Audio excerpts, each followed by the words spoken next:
So for my English class in college, I had to do this essay based upon mental health. And during one of our brainstorming sessions, my professor asked me to share my topic with people, and we exchanged questions and ideas and stuff like that.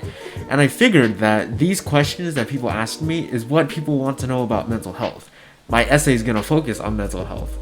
And even though I'm not done with it yet, there's still a lot more that I could add. It's only 6 pages, so I can add a little bit more because I like to talk about stuff and I like to elaborate on things. And I just figured that because my fellow classmates were wondering these things, that maybe people out there on YouTube, online, would wonder the same things as well.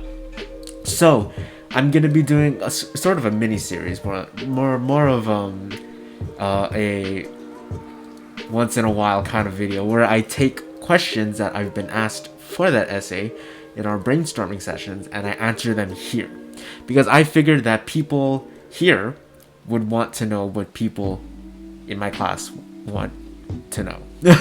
So the first question is a very easy one. How different types of mental illness affect student ability to learn?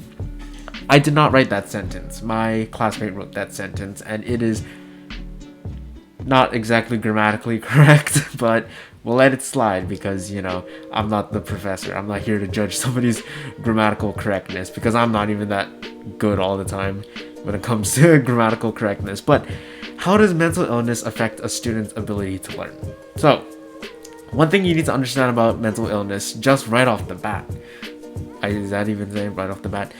Something you need to understand right away is the fact that it's very hard to multitask. Now, what do I mean by that? Well, multitasking is the thought of being able to do 2 or more things at the same time. Whether that be reading and walking, or reading, watching TV and doing your homework at the same time is a better example. You take situations like that, and it's already hard because your attention is being split between 2 things. So it's not that you're paying attention to both at the same time.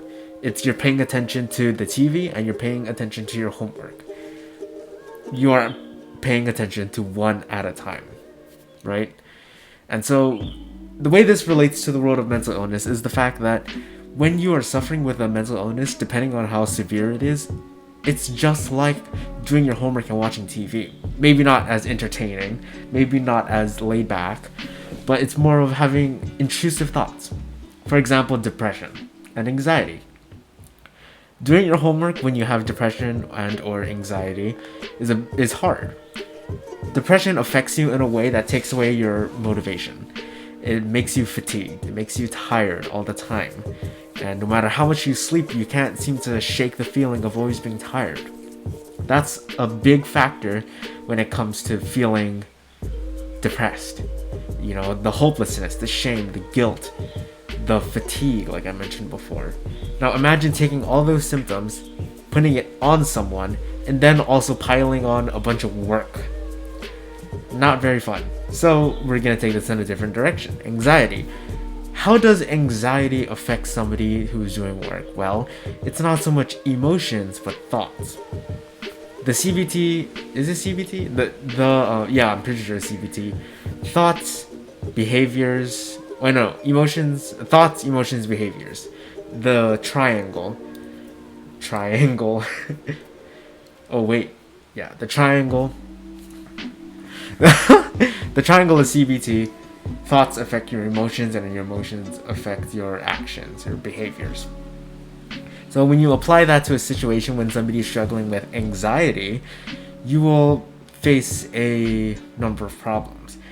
You will have to be able to acknowledge that you are anxious about something, and you need to acknowledge it in order to move forward.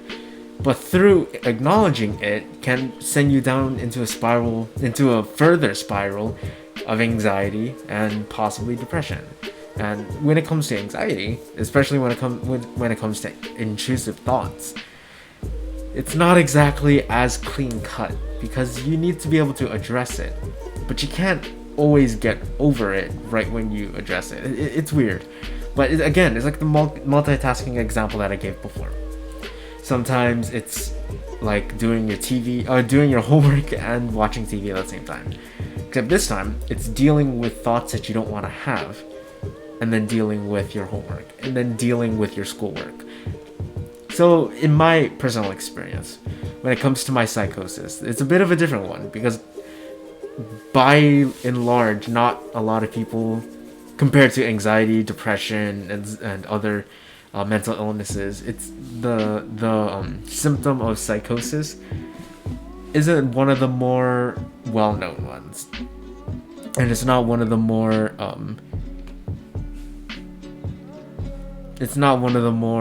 mainstream, I guess you want to call it. I don't think any mental illness should be mainstream, but from the way culture is nowadays, where you're romanticizing, or when people are romanticizing mental illness, kind of feels that way. But anyway, when it comes to my psychosis, which is a break from reality in which I experience or believe things that are not based in reality, I often find it hard to do work.